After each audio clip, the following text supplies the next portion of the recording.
श्रावण महिना जरी असला तरी ऊन आणि वारं याचा चांगला योग जुळून आलेला आहे. त्याच्यामुळं आज आम्ही गहू घराबाहेर काढलेत आणि आता ते उपणून घेतो आम्ही.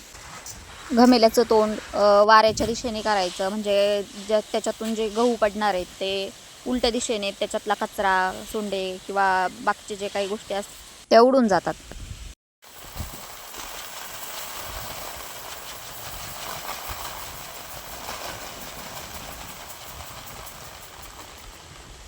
धान्य वाळवताना नेहमी काळ्या कागदाचा किंवा काळ्या ताडपत्रीचा वापर करावा. त्याच्यामुळं धान्य लवकर वाळलं जातं, कारण काळा रंग हीट ॲब्सॉर्ब करतो.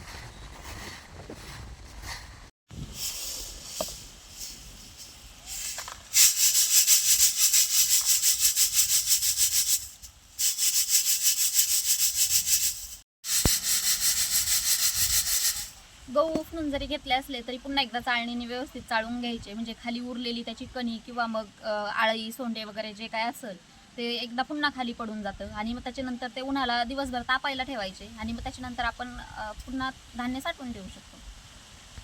वर्षातून 2 किंवा 3 वेळा धान्याला उन्हं द्यायला लागतं, नाहीतर त्याच्यात किडे किंवा आळी तयार होतं. हे जरी अवघड काम वाटत असलं तरी शेतकऱ्यासाठी धान्याची थप्पी घरात असतं हे सर्वात मोठी श्रीमंती आहे.